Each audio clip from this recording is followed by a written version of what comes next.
Man, people are just so mad at Zach Edey for playing basketball. Like, I can't remember the last time every college basketball fan that I talked to was mad about the same guy and they didn't play for Duke.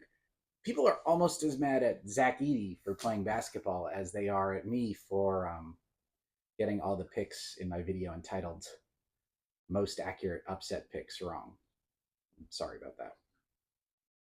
It's funny, like, college basketball has been in this, like, discourse for about a decade, like, oh, there aren't enough stars, they're going to the NBA, there's the transfer portal, there's no time for people to become stars. And then Zach Edey comes along and he wins National Player of the Year twice, and the first person to do it in 40 years. He leads the nation in scoring, he's second in rebounding. And what we meant when we said we wanted star power was, I guess we wanted short guys. I think we should have specified. The big complaint about Zach Edey is he's just good because he's tall. He's 7'4", 290 pounds. He's the tallest player in Big Ten history. Complained about this perception, and I don't think that's true. The strongest evidence of this is I've been watching Purdue for about a decade. The story is not actually that Zach Edey is only good at basketball because he's tall. The story is that Matt Painter is only good at coaching when there is a very, very, very, very tall person on his roster, or at least he has chosen every year to have a very, very, very, very tall person on his roster. Here it is, the rundown of Purdue's history of giants, the greatest trend in college basketball recruiting. They've had at least one 7-footer on their roster every year since 2012. They've had at least one 7'2" guy on their roster every year since 2015. There are only 6 7'2" players in the NBA. There are only 12 7'2" players in Division I college basketball on 360 teams. And there are 2 of them on Purdue right now, and they're getting another one next year. It really starts in 2012 when Purdue gets A.J. Hammonds, 7 foot tall, tiny compared to Zach Edey, but large compared to, people. He ends up defensive All Big Ten first team 3 years in a row. He gets drafted by the Mavericks, only plays about a season in the NBA, but still, that's a pretty strong start. You have a 7-footer, he dominates in the paint, and he goes to the league. While Hammonds is still in school, they bring in Isaac Haas. He is 7'2". We are leveling up. We are getting from the merely very tall to the super tall. A couple years into Isaac Haas's career, they go even bigger. 7'3" Matt Harms from the Netherlands. And after Matt Harms graduates and transfers to BYU, they get Zach Edey. So 7 foot, 7'2", 7'3", 7'4", they're getting larger and larger and larger and larger. Purdue will have an 8-footer by the year 2050. And they're not done. They've already landed multiple other giant men.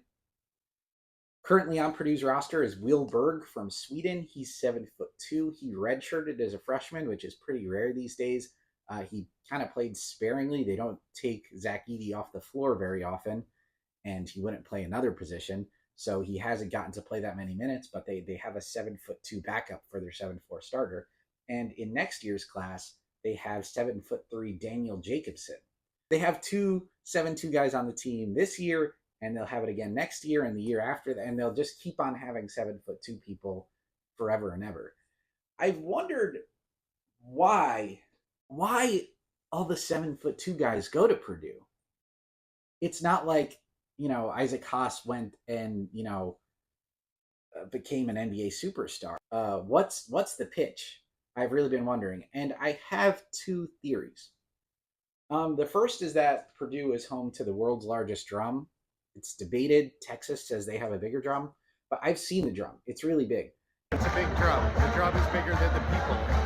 And I think if you're 7'2" and you see the world's largest drum, they must say, wow, someone's built like a drum for me, like a drum for people like me. And I don't know, you go through your whole life, searching for size XXXL clothes, and then you see this drum and it sticks out to you, and it shows that Purdue is going to take care of you. My other theory is that people in Indiana like eating the pork tenderloin sandwiches, which the pork tenderloin itself is very big.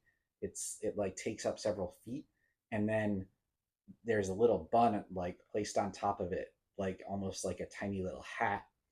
And I think if you're 7'2" and you see that, I think that has to, like, it must remind them of themselves, being like a large pork tenderloin in a tiny bun world, and they're like, I must be among the sandwiches. Those are my two theories. Luckily, other people have asked these players why they committed to Purdue. When Isaac Haas commits to Purdue, he says that Purdue does a great job developing tall players. He says under Matt Painter, almost every 7-footer who went to Purdue went to the NBA.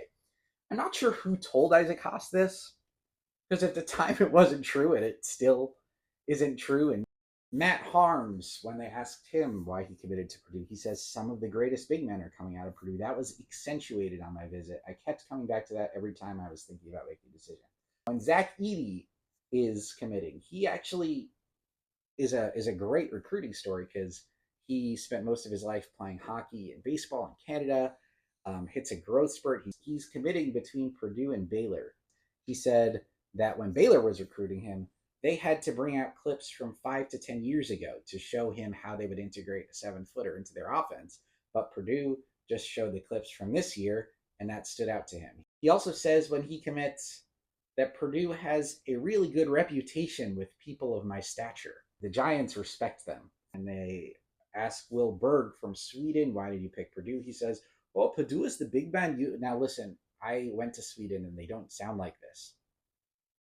I don't know why I thought everyone from Sweden would sound like the Swedish chef from the Muppets. It was really disappointing. They speak English like almost perfectly. It's funny. When I went to Sweden last year, my luggage got lost, so I walked around Stockholm for 3 days wearing what I wore on the plane, and it was my home field apparel Furman Paladins shirt that I wore in the video last week. They make very comfortable clothes, and I wore them on the plane. And everyone from Sweden learned about Furman's upset over Virginia in the first round of the NCAA tournament last year. Anyway, Wilberg says Purdue is the big man U. They've got the necessary experience to develop a great big man, and they use them a lot as well. They use them a lot as well, or he talks normally. Daniel Jacobson says, I like Purdue because of their play style and their history with bigs. I think what keeps Matt Painter up at night is not that he lost to Fairleigh Dickinson in the first round of the NCAA tournament last year and the biggest upset in college basketball history, but that when he had the chance to recruit the guy who ended up getting cast as Chewbacca in the most recent Star Wars trilogy, he missed him, and that guy went to Penn State to play basketball instead. If you're good at basketball, we'll turn you into an NBA player. If you're bad at basketball, we'll turn you into, a Wookiee. That would have, I think, been the ultimate pitch for him. I think what happens is that